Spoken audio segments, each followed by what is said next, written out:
Look, it's no secret, sometimes I can be a little bit of a film snob. Today I wanted to make something a little bit more different though. I wanted to appreciate the art of the movie poster. I've always decorated my place with movie posters. I've always preferred the movie posters that were painted just because they have a certain je ne sais quoi. God, I need a girlfriend. The general rule is that 1, the poster has to be cool, and 2, the movie has to be good. I don't know, maybe it's the OCD in me. I can't separate a poster from the film. There's nothing worse than when there's a really awesome movie poster and you just don't really like the movie. To me, the prime example of that is Alien Covenant. It wasn't a bad movie. It's just not the kind of movie I'd want hanging in my house.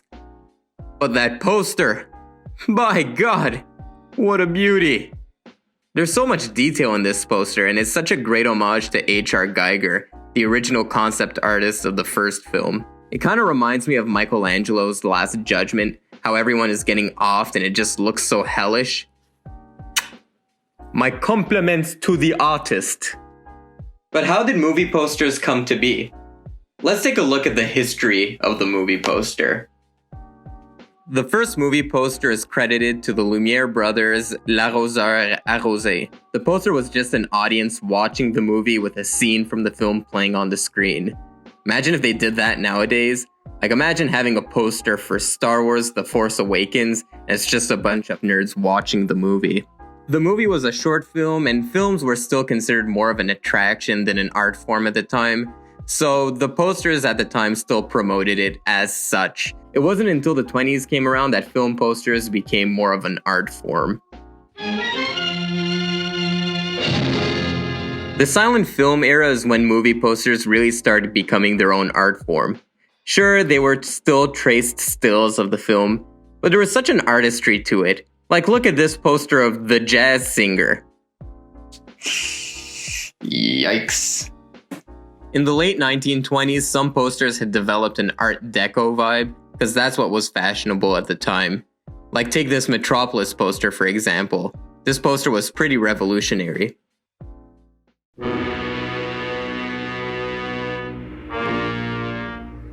During the Great Depression, producers started realizing that it was in fact the characters that sell the film. So they decided to put less detail in the background to emphasize the subjects in the foreground. They also made the faces fucking huge!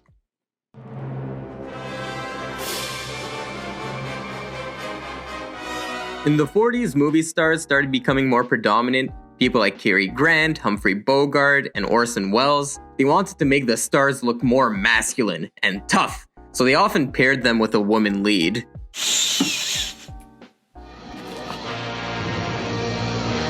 The 1950s saw a boom in sci-fi. Posters with giant monsters, collisions, the whole package. And then you watch the movie and it's kind of like...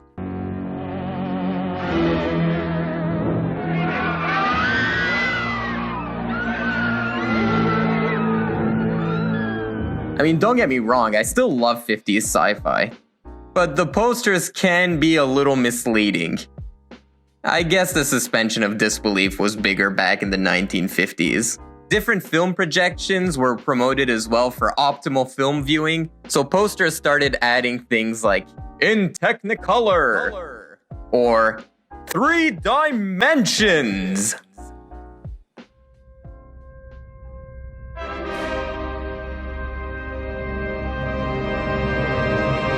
The 1960s and 70s were the golden age of the movie poster.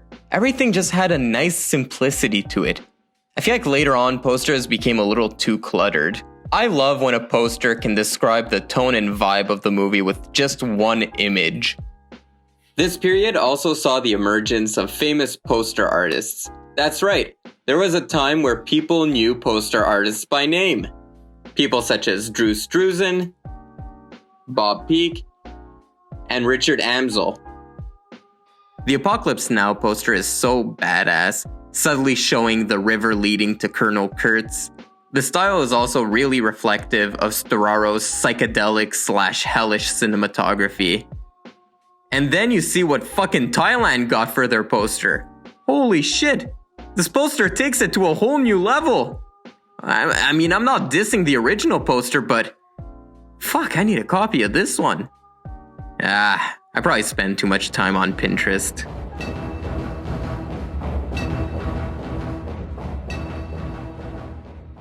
The 80s basically continued what the 60s and 70s did.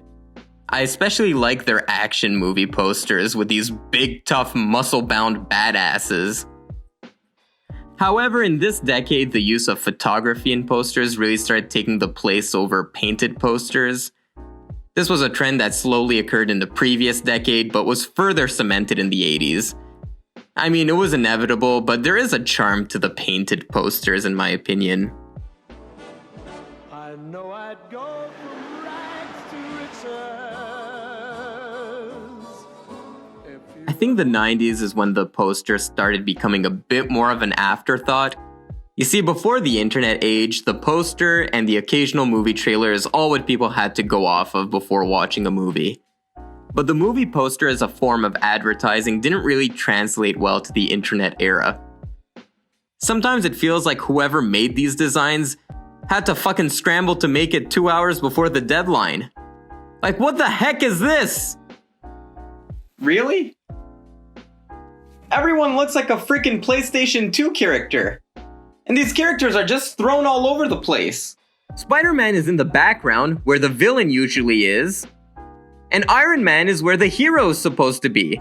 The movie is called Spider-Man. Why do you have Iron Man in the foreground and Spider-Man in the background? And do we really need all these characters? Happy Hogan was barely in this movie. I know this is a minor complaint, but I also don't like it when the actor's name doesn't line up with the character. This isn't Johnny Depp. This isn't Jeffrey Rush. This isn't Orlando Bloom. And dear God, I hope that this isn't Keira Knightley.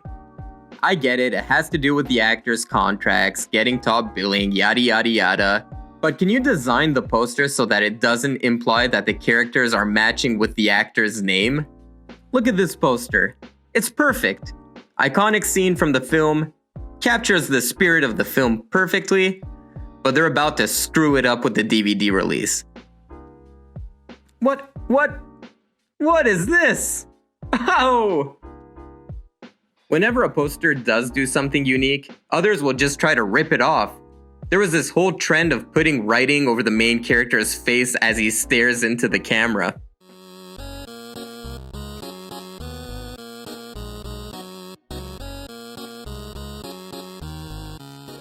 Studios tried adapting to the internet age by making motion posters, which are posters with some animations in there, stuff like fire and rain. I see what they're trying to do, but the composition and design of these posters remain bland.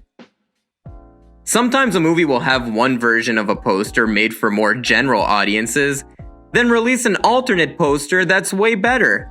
Why didn't you just stick with the alternate one? What poster makes you want to watch the Melissa McCarthy movie The Heat more?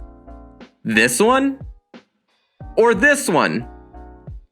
Obviously this one, but I've never seen this poster until I started writing this review. Why didn't they just roll with this one? It's awesome! The other one screams generic Melissa McCarthy comedy. Look, I'm not the guy to just rant about something, and I don't want this show to become that. There's plenty of that all over the internet. There's plenty of videos that are like, 1,000 reasons why Justice League is a bad movie. I don't want to be another channel that just rants on something. However, we addressed the problem. Now, let's take a step back and see how can movie posters adapt to the internet era. If someone is scrolling through Facebook, you want something that's vibrant and poppy as you're fighting for the user's attention. And if a poster is really good, who knows? Someone might share it or make it their cover photo. And if studios just opened their eyes, they'd realize there's an exorbitant amount of fan art out there. You know how I say I decorate my place with movie posters? Well, one that I own isn't even a real poster. It's fan art. The theatrical poster of Drive was kind of meh, although I will admit that font's pretty dank. But this fan-made poster is way more representative of what the film's style is. They even have some cool design on it that looks like a swerving highway.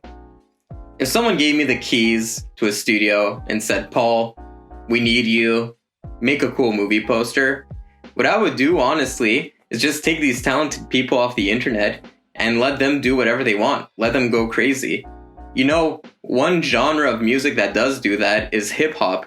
Some of Drake's samples are just done by people on SoundCloud, and he pays them a certain amount of money and then takes them and raps over them.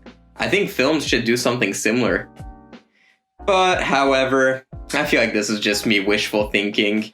Disney will continue making bland generic posters, then edit out the black people so that they can market it to China. Yeah, maybe Disney wouldn't have to rely on some shady practices if they just allowed their marketing department to be a little bit more creative. But what do I know? I'm just a schlub drinking beer, talking to a camera. It's a lifestyle.